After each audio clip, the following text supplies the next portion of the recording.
Hey guys, Retro John here, and today on Masters History of the Universe, I'll be talking about the most powerful man in the universe, He-Man. Debuting in 1982 in the now vintage Mattel Masters of the Universe toy line, and in DC Comics Presents issue number 47, He-Man became an instant classic. So let's go ahead and take a look at all the many incarnations of He-Man. He-Man was created by Mattel and artist Mark Taylor and Ted Mayer, and was originally designed to look like a familiar barbarian of the movies and novels. That's right, Conan the Barbarian. Of course, there'd have to be some changes, and eventually we would get what is known and very familiar with faces around the world. The original Masters of the Universe toy would feature some interesting parts not shared by any of the current age figures out, such as the then Kenner Star Wars figures. He-Man had his typical 5 moving parts, but he had a unique waist twist that would, when pulled back, he would spring forward, hitting or punching his opponent, most of the time probably Skeletor.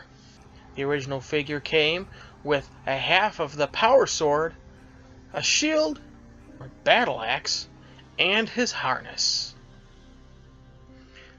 The figure's origin would be told first in the mini-comics that accompany the figures.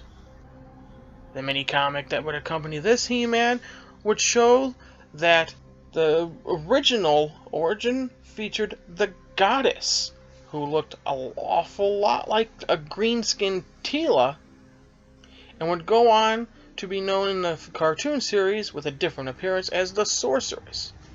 But she would give He-Man his power harness, giving him unbelievable strength, invisible force field. She would be giving him his axe and shield. The power sword that He-Man came with would be one half of the power sword that would open Castle Grayskull. The other half of the power sword would come with a Skeletor figure and could also be combined, just like in the mini-comic. And just like in the mini-comic, the sword, when combined, could open the Castle Grayskull playset. In 1983, He-Man would become a household name when Filmation would debut its He-Man and the Masters of the Universe, beginning in September 5th, 1983, with the episode The Diamond Ray of Disappearance. He-Man, always at the end of an episode with a lesson to be learned, would spawn another series that he would occasionally debut in called She-Ra, Princess of Power. She-Ra was He-Man's twin sister. But we'll get into her for another episode. Right now, we're just going to concentrate on the most powerful man of the universe. In 1984, He-Man and the Masters of the Universe was canceled, and He-Man, again, occasionally only debuting in the She-Ra, Princess of Power cartoon, would eventually cease to exist. That is until 1987, when the world finally got a live-action He-Man film, shortly, unfortunately, before the toy line ended. Dolph Lundgren would go on to play the blonde-haired, muscle man He-Man. The movie itself was viewed as mediocre and not very well received by fans. Dolph Lundgren, whose heavy accent could definitely be heard over the classic character, was also kind of criticized because, well, he just wasn't He-Man. The vintage toy line ended in 1988. From 1982 to 1988, we got many variations of the He-Man action figure. We, of course, had the regular He-Man action figure. We would have the Battle Armor He-Man action figure. We'd have Thunder Punch He-Man. We'd have Flying Fists He-Man. But the last action figure of He-Man in the vintage line would only show up in Europe, and that is the very rare, much sought after Laser Power He-Man. In 1990, Mattel was going to try to revive and save its Masters of the Universe franchise with a whole new cartoon series and toy line. So, in 1990, we got The New Adventures of He-Man. The New Adventures of He-Man would take He-Man off of Eternia and place him in outer space, featuring a whole new look. Gone were the days of the barbarian look with the loincloth and the harness. Now he's more of a bare-chested He-Man, blue pants wearing and a ponytail wearing He-Man. Again, unfortunately, the franchise's new version of the cartoon series wasn't very well received, as it kind of deviated too far from the original series. But out of the new cartoon series, we did get a brand new action feature line featuring He-Man and some new characters. So, in 1989, to coincide with the New Adventures of He-Man, the new action figure line, simply known as He-Man, debuted. And of course, with it, we had a new He-Man action figure and a few variants. We had a Battle Punch He-Man and a Thunder Punch He-Man. Unfortunately, those were about the only actual He-Man figures we received. And the line, along with the new animated series, would end in 1992.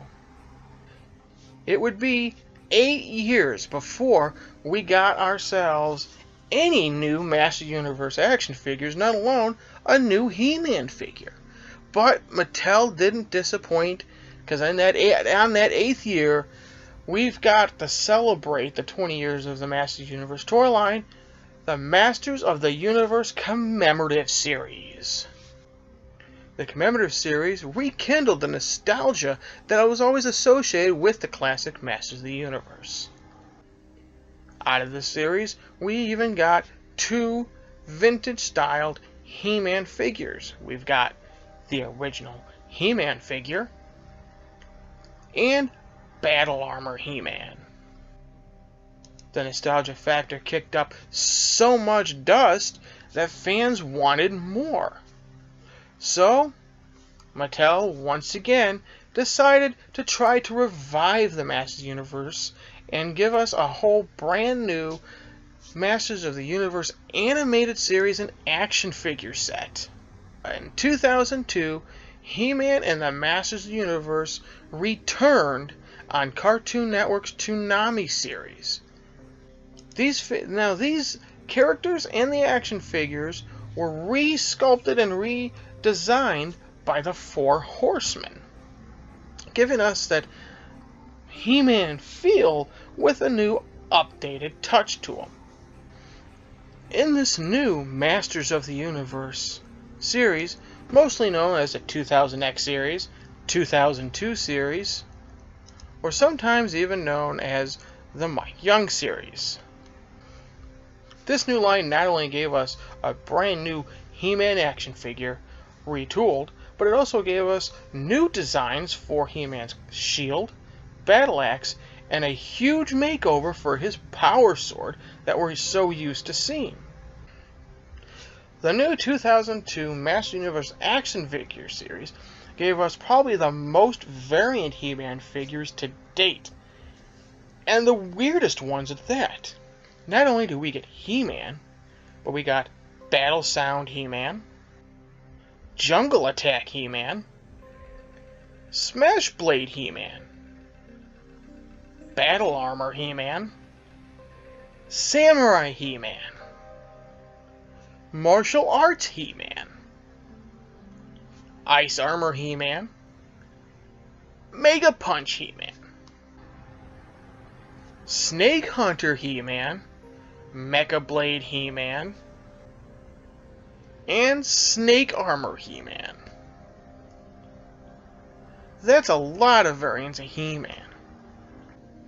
Unfortunately, due to declining sales of the toy line in 2004, the new cartoon series and the action figure line were canceled.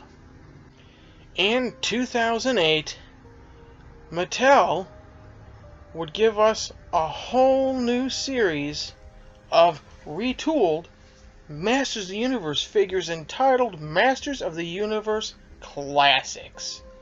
Classics was a line that took the original vintage figures and retooled them to update them with a more newer appearance, such as articulation, paint job, details. These figures were redone by the Four Horsemen, the same guys who redid the 2002 Masters of the Universe cartoon series and action figures.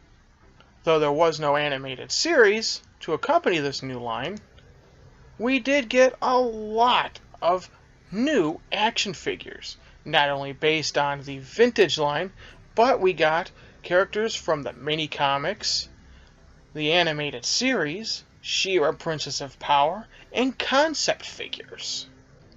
And of course, the line wouldn't be complete without He-Man. And of course, his variant different figures.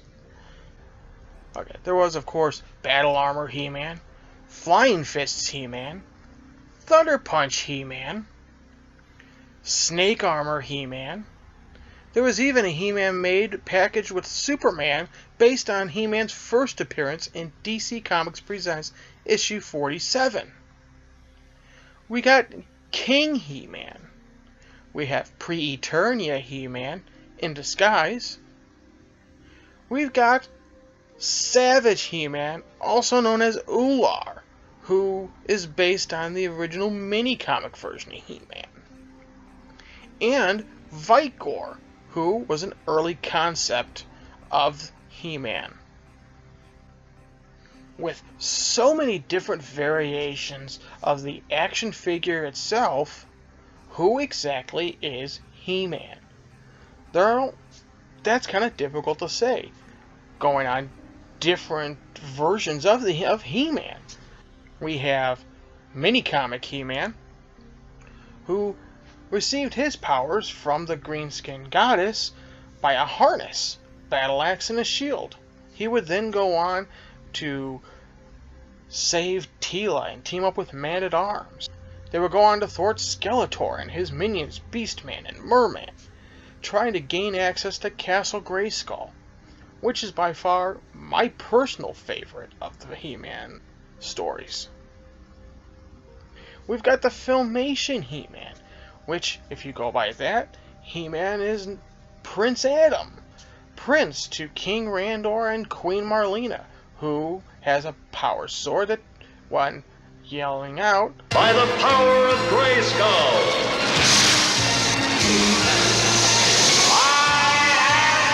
I have the 2002 series.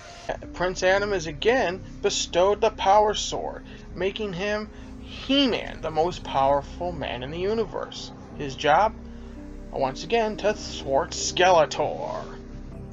And in 2008, He-Man, of course, is again the most powerful man in the universe, destined to fight off the evil that is Skeletor and all the many different incarnations of darkness, such as King Hiss and Hordak.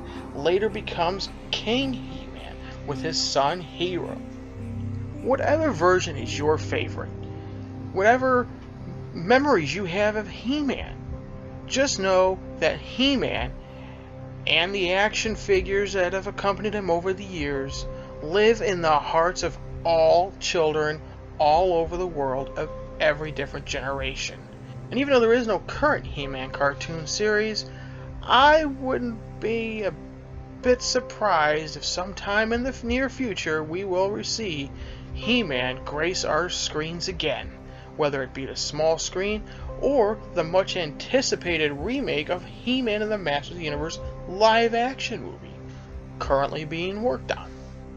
Whichever your favorite is, just know that you're not alone. He-Man is in the hearts of all children, and grown-ups alike.